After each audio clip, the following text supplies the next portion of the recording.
Hello, Charlie TCG here. Welcome back to Looking Ahead, the series where I break down and analyse the meta, what's happening over in Japan, and how it'll impact our one. Today, we're talking about a topic that you guys absolutely love. Is creativity being rewarded in post-rotation? This is something which I love to kind of talk about. Look at some of the off-meta decks, some of the decks which aren't getting as much love, and really seeing are people being rewarded by some of their skill level and also their deck design to see how they can really compete against the higher meta level decks.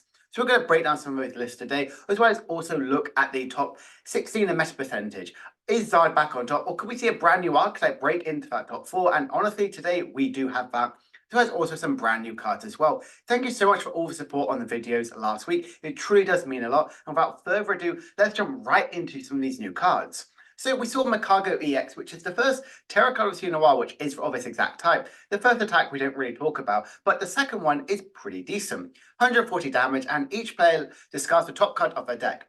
And they do 140 more damage for each energy they discard. So 240 when you discard one energy, 280 is pretty good. You can use like Codebreaker Solution or Cryptomaniac Deciphering, I forget which is the actual could be translation name. So that's not too bad. You can stack your deck that way. You can even do this new Morpeko, which you once a turn you get to look at the top of your card and you may choose to discard it. But the reason why I think this Makago falls a little bit flat is you have to do it to your opponent as well if you want to stack something onto it. You have to use your ace spec of choice to maximum out one-hit KO, Charizards, and Gardevoirs. And it can just fall just a little bit short for doing that damage. You have to use Magma Beta, and you could use like that new the new fire supporter, I believe it's a Paradox Rift, which you can attach an energy from your hand or discard pile. So you have ways around to energy accelerate, but 3 energies, it just takes quite a little bit to do. You could use Team Star Grunt on your opponent to like put one of their Pokemon energies from their in play to top of their deck. So you do have a way to kind of get it from that way, and Cryptomaniac's a cipher, but I think this takes a little bit too much to set up. Cramorant, however, this is quite interesting. Obviously, we have an amazing Cramorant right now, but this one here, Spit Shot, discard all energies, sorry, attached to this Pokemon and does 120 more damage, 120 damage to one of your opponent's Pokemon. This is alright, but it's fun to see we've got another Cramorant having another Spit sort of attack. Well, Pekka, like I mentioned, it's a decent enough ability. It's exactly the same as a Stadium card we have printed in Silver Tempest. I remember seeing this one, seeing it could work for an Archeop style deck. You get to look at the top card of your deck, and you may choose to discard it. Let's go with you work with Lugia, getting rid of some Archeopses. This could be a good way just to look at what your next draw could be. It could be really helpful. If you don't like it, you can discard it. So it could see some play. Another deck which I think is quite interesting is this Farifrag. Its attack for a double turbo, 40 damage, does 40 more for each stage 1 Pokemon you have in play. That is a pretty good sort of attack overall. But honestly, I feel like if you could do 240 damage every single turn, but you need to have the double turbo attached to it, so all of a sudden you're now only going to be 220. That's a little bit low from where we're seeing most sort of archetypes could kind of fall flat. And it are a stage 1, so you've got to have like Bibarel set up and Curlies and multiple attacking options. So it's an okay deck, but I think it's all right. We also did see the return of Love Ball, which just gets you search your deck for Pokemon with the same name as on your opponent's side, which is okay. But honestly, some of these new cards are a little bit meh. But I'm really excited to see where it's going to go in this the Crimson Haze sort of expansion. So let's break down the top 16 meta percentage, and we hit over 1,000 results, which when I was going through this and last night, I was like, wow, that is quite a lot. But honestly, it's a really nice diverse metagame. We are seeing a little bit more change. Yes, I know Charizard is still up there at top, being 22%, but Lost Box is right next to it at 10.6. Definitely more favouring the likes of the Paradox build, fingering Iron Hands, and also the Roaring Moon is a really good counterpart. They're doing incredibly well in the City League Championships. One big surprise right now is this Turbo Iron Hands. We did get top 16 in the Champions League just a few weeks ago. Why is this doing really well? Well, if we look at a lot of the sort of fact, if we look at the top 5 archetypes, we see some decks which either are weak to Iron Hands or can really capitalize with an Iron Hands and be very much attack because they play multiple sort of basic Pokemon or one prize Pokemon, which can easily be taken out by either just a little bit of energy acceleration from that Iron Hands. So that's definitely the reason why I think this deck is doing super well. I haven't tested it really thoroughly into Power, so I can't sort of talk about that sort of thing, but I have played against Lugia, and oh boy, it's an absolute wipe over for Lugia. Lugia is still doing pretty well, being 8.5%. I think Lugia is kind of being identified now after winning the Champions League. It's definitely put on the radar being one of the top archetypes. What I like about it is we're seeing 50% of the metagame being 4 different decks. Yes, half of that is Charizard, but we are seeing a little bit more diversity. Like I mentioned before, The results are kind of shaping up now. We are seeing that kind of like progression go through. We do have rotation of us in the UK, not in the UK, around the world. We are getting the set release in just a few weeks. So it's really nice to see we are seeing that sort of development go. Shein Power is falling its lowest it's been by being 7.9%, which obviously I'm a little bit sad about. As you know, I'm a huge Shein Power lover. But obviously, but still seeing it do pretty well is okay. Arctina, again, is still doing really well because Charizard is doing really well. So that's always why it's going to go into it. I think this Roy Moon is definitely going toward the ancient package is the best way to play it. A lot more ancient decks are playing the likes of Roy Moon EX in it. I think it's a really good inclusion, especially as a secondary option. You can use that as a big one-hit KO target if your opponent can't really one-hit KO you back. Lost Zone Tina is actually good breaking though, and it did get quite a few wins.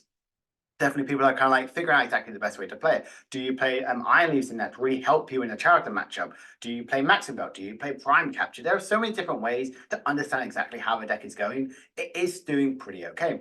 And the rest of it, we nearly have 7% of the meta was control, but two different archetypes. We have the Block Lact, which is still the most popular build, and Great Tusk Mill, which I think is a very, very fun deck. Doing definitely something you should be testing against it, preparing for EUIC in just a month's time.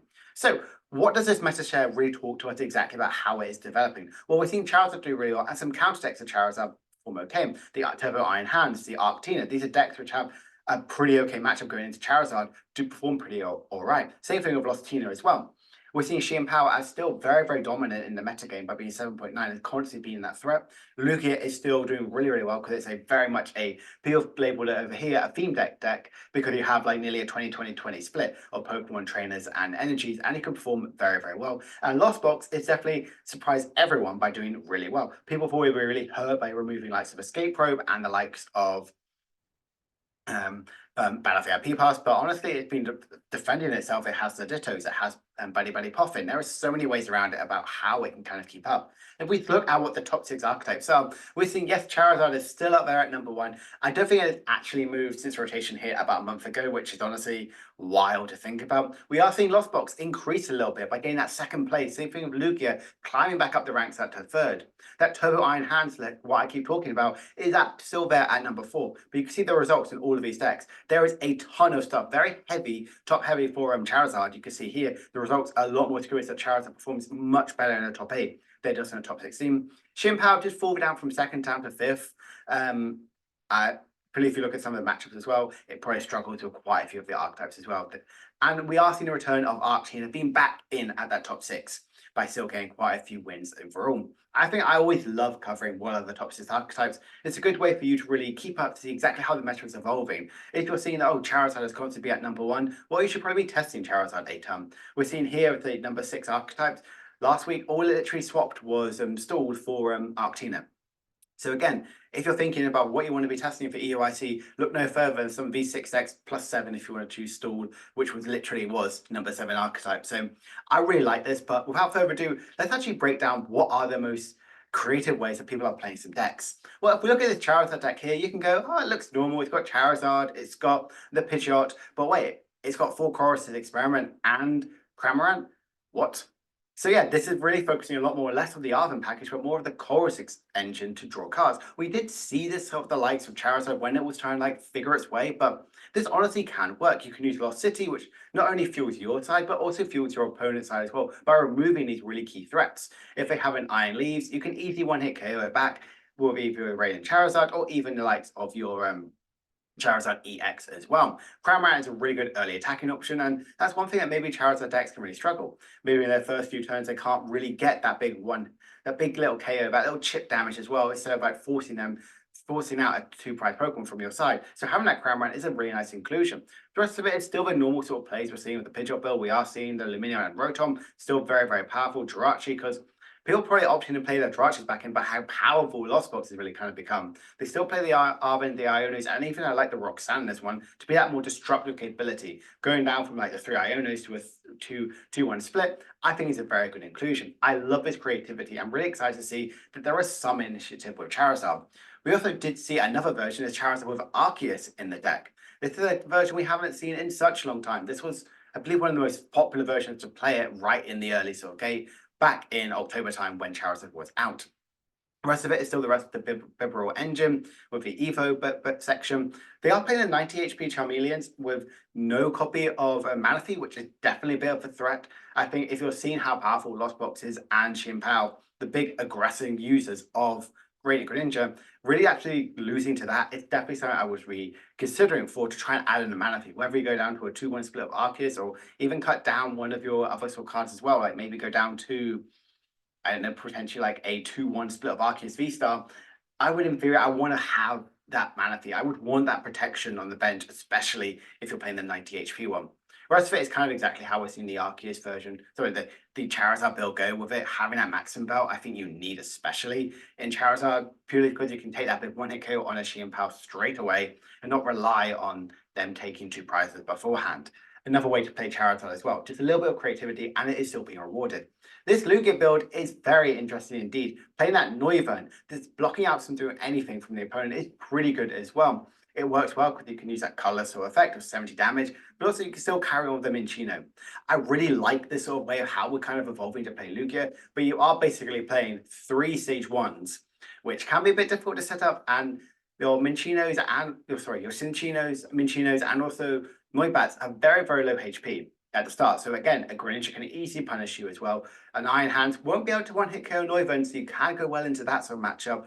But again, it's a Lugia deck, so it can be a bit finicky at times. You might be able to draw any of the things, but you need to get those Arceus in the discard pile. But honestly, it's fun to see this new Lugia deck actually win. We're not just seeing the Cinccino build constantly dominate. We are seeing some creativity at Noivern, which can have that disruptive capability to really help you in certain matchups.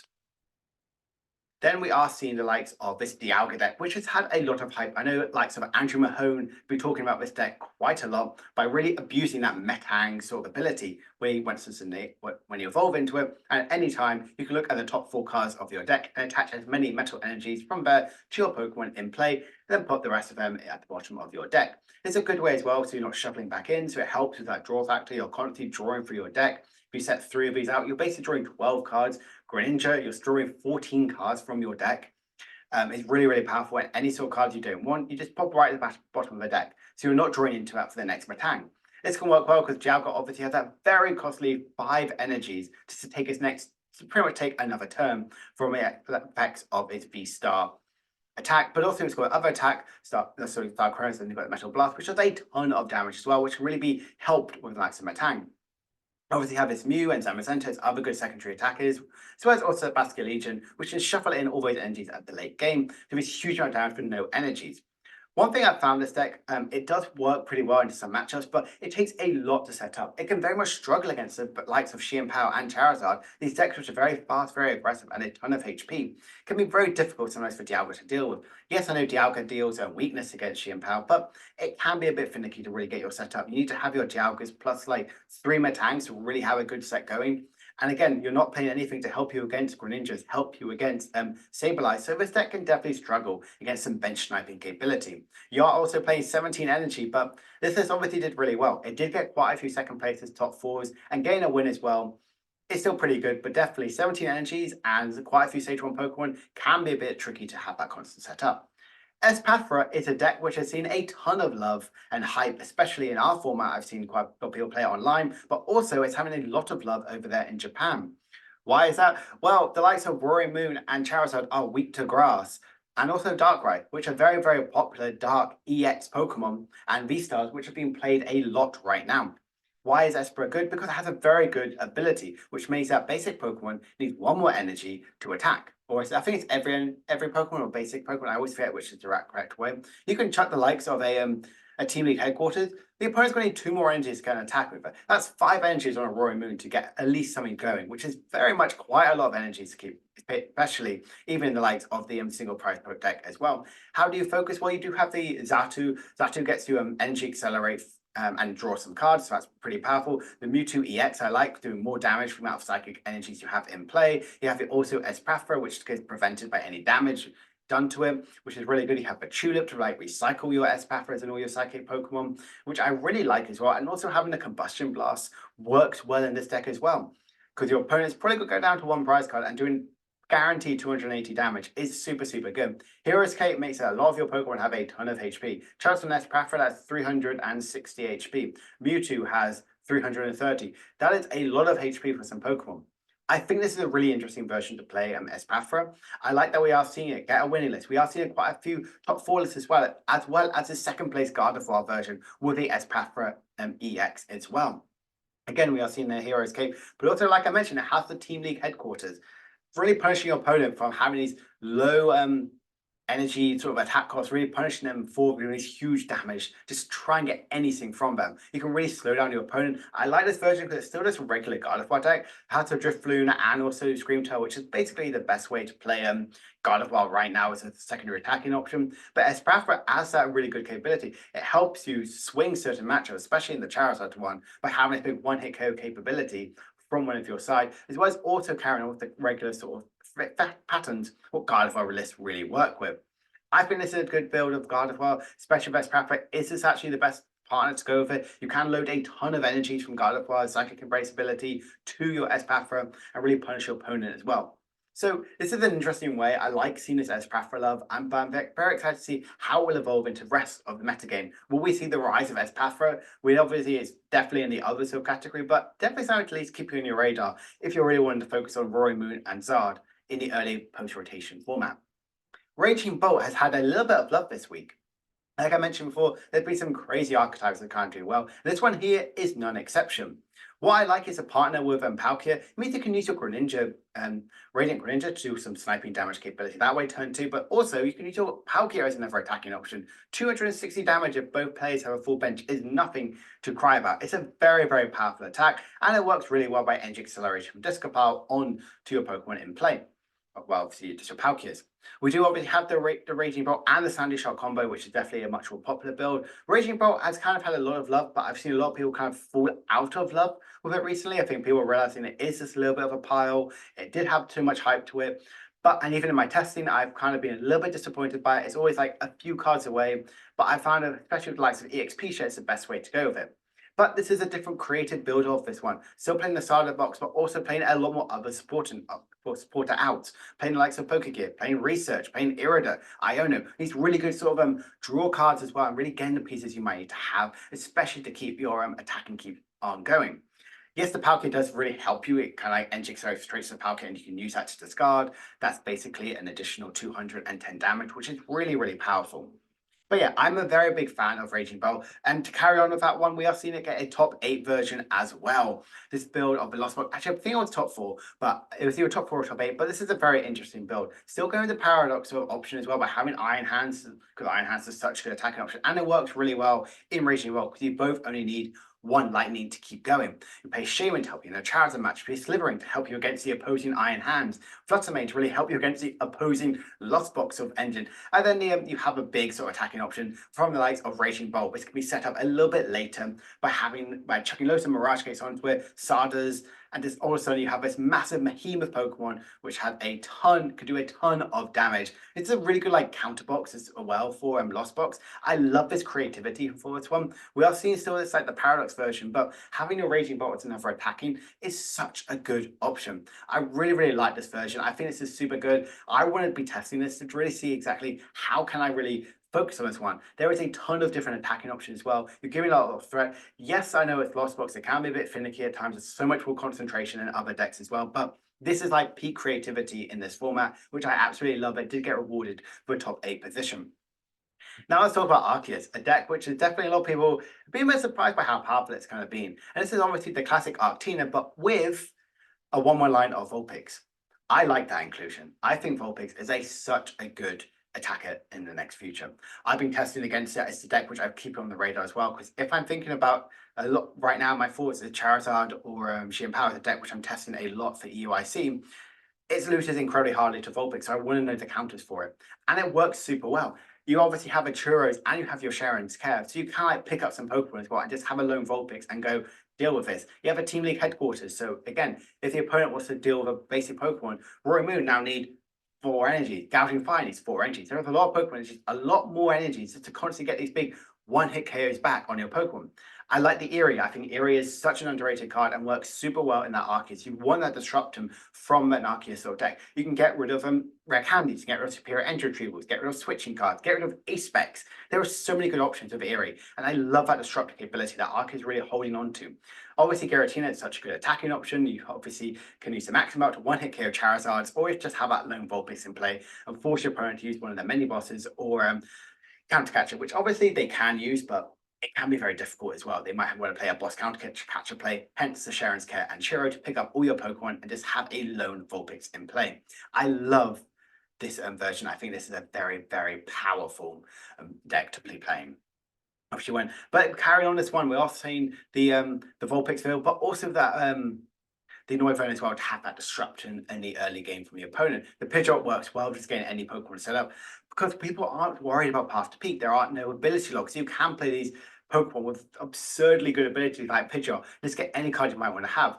Yes, you might not be as Iono proof not having a Bibarel down, but the Pidgeot gets you any card you might want to have. It gets you that boss, it gets you that Churro, it gets you that Maximum Belt, it gets you the Palpad. It's just so good in this half deck. Again, we're seeing the likes of Lost City and Team League Headquarters. I think this is much more staple in these Arceus builds compared to other sort of decks. So I really like this version of which got second place for a lock deck. And this top 4 one, plays Noivern, but also that Aerodactyl and Vulpix. There is a ton of V-Stars and Stage 1 Pokemon in this deck as well.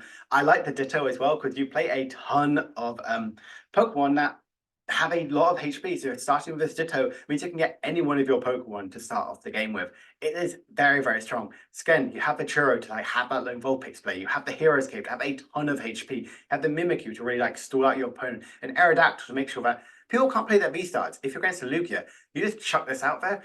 It's very difficult for them to get big one-hit KO back, and you can constantly streamline your attacking options from the likes of your Arceus and Vulpix. Very, very much a fun archetype. I really like, again, creativity. This is rewarded. This is a lock sort of style deck. Getting that top 4 position means that this person has piloted to great success. And we also see some lost one prize box as well going well, especially that Sizzle. Like I mentioned before, we play a lot of Pokemon have a lot of abilities going on. That's why Vulpix has kind of seen that resurgence and kind of like that love it really had back in the EOIC last year sort of phase. But this version is pretty good. Obviously, Zoroark isn't around there, so you have to manually evolve into everything. But you can still play the Basculegion to set up, Basculin to set up your board. You have a Luxray if you're behind to do that huge amount of damage. So obviously, that Slowbro to really help you in that sort of matchup as well to kind of get those two prize cards as soon as your opponent is down to 1. Kleavor to do more damage with Pokemon you have, and Scizor as well to do more damage for the abilities your opponent has in play, as well as also Radiant Charizard as that big Radiant Pokemon which can do a ton of damage. So yeah, this is a very interesting deck. I think it can be a bit struggling as well, but it did get top 4. But it can obviously very much lose to Greninja and Sableye, hence the Manaphy and Jirachi. It can obviously lose to a lot more of that setup sort of ability because you don't have that reliance of Zoroark to get any of the Pokemon you might want to have, and so you have to manually get everything set up. It works in lots of matchups like the ability version, Lost Box, Xianpao, Arceus a little bit, as well as also Charizard play a ton of abilities, so the Sizzle really punches them. The Luxray really helps you in the Lugia matchup. The Slowbro just helps you take extra prize cards, and the Kleavor also helps you into Iron Hands and Arceus to really one-hit KO them if you have multiple Pokemon in the discard pile. The rest of its special energies are pretty normal, what we're kind of seeing. But yeah, it's a very interesting deck which did get top 4. The Zoroark as well also got a top 4 list, but it's a little bit different to how we're seeing most builds. You're not playing that Trio build, which I really enjoyed. I think Trio was such a good inclusion to the deck, but this one is kind of opting to play still a classic Bibarel build, but also playing that Fluttermane. I like Fluttermane actually. I think that's a very good Pokemon to have in the start. It stops the likes of any Grandmaster attacking you or the likes of Lost Box, so you can just have your personal setup, kind of get ready, but have that Fluttermane in the active spot to slow down your opponent doing anything from drawing any cards from if they're in the active spot. And also Grabber, get to look at your opponent's hand and just chuck a Pokemon down there, which you don't like, pop at the bottom of the deck. I like that. I think that's one thing that Zoroark can struggle with. It can't get that setup, so having that Grabber is a really good inclusion to this deck. Plus, Maximum Belt gets you that one-hit kill on those decks, not reliant on the likes of Damage Pummel having exactly the amount of basic energies attached to it. This for Ancient Box is a pretty nice one. I know we're going through a lot of creativity decks, but this one here definitely takes the cake as well. Having that Dunsparce pretty much like, believe it's like you shuffle into the deck or discard, I always forget which one, but you draw 3 cards. So it's a deck which you can draw aggressively. It's like get out the ancient cards you might potentially need. It does also play that crisis punch, which I think is a pretty good inclusion as well. Just getting that additional KO, you can chuck that on a Roy Moon, you can chuck either one. It's just a fun deck as well to play Ancient Box. I think the Dun Sparse helps you that draw factor, but you really do focus on the Roy Moon EX or regular Roy Moon to draw through and be your main attacking option, when unlike having the Crydon, which we've seen have great success as well. And to finish off, let's look at Gouging Fire. This deck finally has some love. Obviously, I covered it on the channel nearly a month ago, talking about the likes of having it with Iron Valiant, which actually was a pretty good deck. I thought it was pretty powerful, but this version here kind of going away from that. Having the likes of having 260 damage, streamline that is constantly with an Entei, which is quite a fun little inclusion. You have a Paradox Ancient Entei and the current Entei as well, which I really like. Having the NG switch works the Stardust to switch around to set up other Pokemon as well. And also the Thornton as well, to really like switch out any of your Pokemon to potentially be a Gouging Fire, a Mew to get that big money KO back, or even a Moltres as a single prize attacking option. I really like this one. I'm not sure how it really fits into the rest of the decks because you need to play a ton of switching cards. It does play 3 switch cards plus the likes of Prime Catch. So you have 4 switching cards in your deck. But in theory, that's kind of what you would need for a Gouging Fire, but you've got to constantly draw into it. This deck can very much lose to a cheeky Iono because you don't have no on-build draw apart from Mew and Greninja. So again, can be a bit tricky that way. But honestly, if we just look ahead, after all that discussion, can anything stop Charizard? Well, we've seen the rise of Espathra do pretty okay. We've seen the rise of the Future Box, the Turbo Iron Hands, kind of can be there, that saving grace, really help you in that Charizard matchup. Will this creativity continue to shine? I really hope so. I think Japan is such a creative deck builder as they are. They're very much more different approach about how they go into the metagame than we are. Obviously, we've gone much more broad, but Japan have these really fun archetypes, and I'm really excited to see this creativity continue to shine as we lead up to our big first event, our post-rotation in nearly a month's time, EUIC. And most importantly, is Future Box here to say we're 2 weeks in a row where it's been on the graphic, and it's been the 4th most played, the best performing deck of the week in the City League Championship. Could we continue to see that success? I think yes, and I'm really excited to see exactly how this meta is going to evolve, especially with brand new archetype in the mix. So if you enjoyed this video, please make sure to like and subscribe. I might do another video this week, but I'm unsure. But definitely next week, I'm going to be doing a massive video, kind of like mastermind how to play certain archetypes in the post-rotation metagame. So I'll see you guys then. Bye for now.